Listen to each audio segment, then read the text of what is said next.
السلام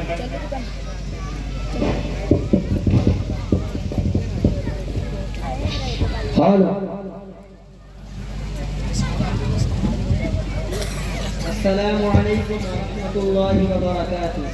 وعلیکم السلام ورحمۃ اللہ وبرکاتہ۔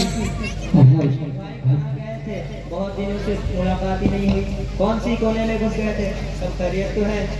ارے یار ویسے تو کل ملا کر سب خیریت ہے، لیکن گھر میں میری ماں نے مجھے پریشان کر رکھا ہے۔ کیوں بھائی، کیا بات ہو گئی؟ آپ کی ماں نے وہ کون سا مسئلہ کھڑا کر دیا؟ ارے بھائی ابھی ڈیوٹی سے آ کر کھانا کھا کر بیٹھا ہی تھا، ماں نے مجھے آواز لگا دی میری دوائی تو لا کر دے دو۔ اچھا تو میاں ایسا لگتا ہے کہ آپ کی والدہ کی طبیعت خراب ہے۔ ہاں ویسے تو کوئی خاص بات نہیں، آج دن کچھ نہ کچھ چلتا ہی رہتا ہے، کبھی کھانسی، کبھی نزلہ، کبھی بخار، کبھی سر میں درد، بس بھائی جان طبیعت ناساز آ گئی ہے۔ ارے بھائی وہ آپ کی والدہ ہے، وہ آپ کی امی ہے، امی اور ان کے بارے میں آپ اس طرح کی باتیں کر رہے ہیں؟ ماں باپ کی خدمت کرنے پر تو دونوں جہاں کی کامیابی منحصر ہے، اور ہمارے آقا حضرت محمد صلی اللہ علیہ وسلم نے فرمایا کہ ماں کے قدموں کے نیچے جنت ہے، اس لیے ان کی خدمت کرنے سے کبھی جی نہیں چرانا چاہیے۔ ارے بھائی ہمارے اوپر ان کے اس قدر احسانات ہیں جن کو ہم شمار نہیں کر سکتے۔ ارے میاں تین چیز کے احسانات، میں پورے 2 سال سے پریشان ہوں، نہ رات کو چین نہ دن کو سکون، کبھی یہ کرو کبھی وہ کرو، کبھی وہاں آؤ کبھی وہاں جاؤ، میں اس قدر پریشان ہوں کہ اگر تم میرے جگہ ہوتے تو قسم خدا کی کہتا ہوں گھر چھوڑ کر کہیں چلے جاتے۔ السلام علیکم ورحمۃ اللہ وبرکاتہ۔ وعلیکم السلام ورحمۃ اللہ وبرکاتہ۔ کافی دیر سے تمہاری بات چیت سن رہا تھا، برداشت نہ ہو سکا تو درمیان میں حاضر ہو گیا ہوں، لیکن میاں تیری گفتگو سے میرے دل کو بہت تکلیف پہنچی ہے۔ آپ کو کیا تکلیف پہنچ گئی ذرا بولو تو صحیح۔ ارے میاں والدہ کے بارے میں جو آپ کی سوچ ہے وہ صحیح نہیں ہے۔ کیا صحیح نہیں ہے، آپ وضاحت تو کریں۔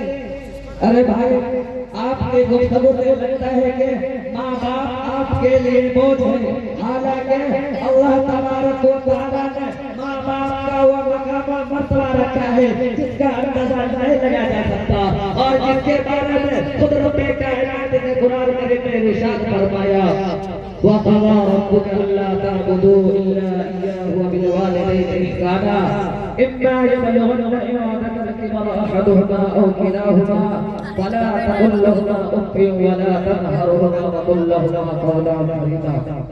اور تمہارے رب نے یہ حکم فرما دیا کہ بدل کے کسی کی عبادت نہ کرو، اور تم اپنے ماں باپ کے ساتھ حسن سلوک کرو، اور اگر تمہارے والدین میں سے ایک یا دونوں بڑھاپے کی عمر کو پہنچ جائے تو اسے تم وہاں سے حرمت کہو، اور اسے خوب عزت و احترام سے بات کرو، اور ان کے آگے آگے کے بازو بچھا دو۔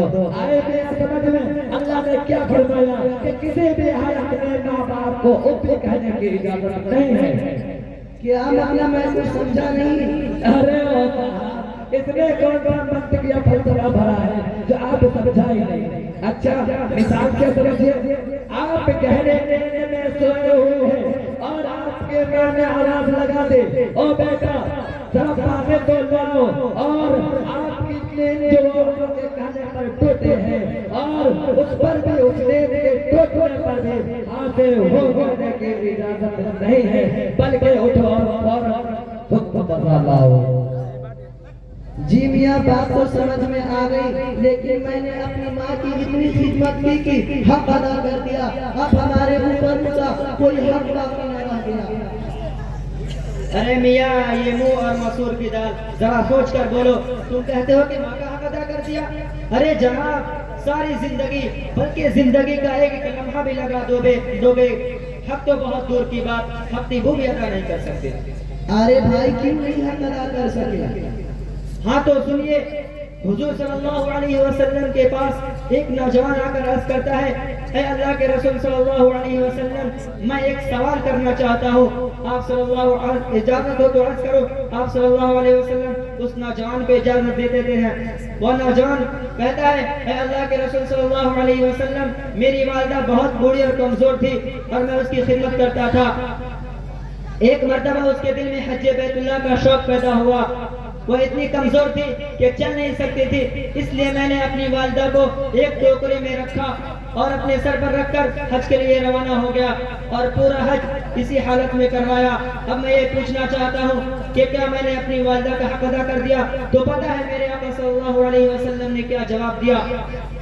ہاں بھائی تو بتائیے حضور صلی اللہ علیہ وسلم نے کیا جواب دیا؟ جی جناب، حضور صلی اللہ علیہ وسلم نے فرمایا، اے نوجوانوں، حق ادا کرنا تو بہت دور کے بعد، بچے کے پیدائش کے وقت درد دل کی وجہ سے جو تکلیف ہوتی ہے اور اس تکلیف پر جو پہلے چیخ نکلتی ہے اس کا بھی حق ادا نہ ہو سکا، اور تم کہتے ہو کہ اپنے والدہ کی 2 سال خدمت کر لے تو اس پر احسان جتلاتے ہو، شرم نہیں آتے؟ ذرا اللہ سے ڈرو اور اپنے ماں باپ کے ساتھ حسن سلوک کرو اور مرتے دم تک اس کے خدمت کو سعادت جانو اور ان کے لیے اللہ سے دعا کرتے رہو، ارحمہما کما ربیانی صغیرا۔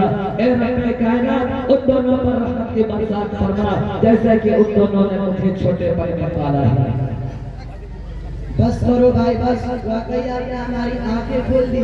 میں تو والدین کے مقام و مرتبہ سے بالکل نہ آشنا تھا۔ اللہ رب العزت آپ دونوں کو جزائے خیر عطا فرمائے اور دونوں جہاں میں کامیابی سے ہمکنار فرمائے۔ جزاک اللہ خیر۔ السلام علیکم ورحمۃ اللہ۔ وعلیکم السلام ورحمۃ اللہ وبرکاتہ۔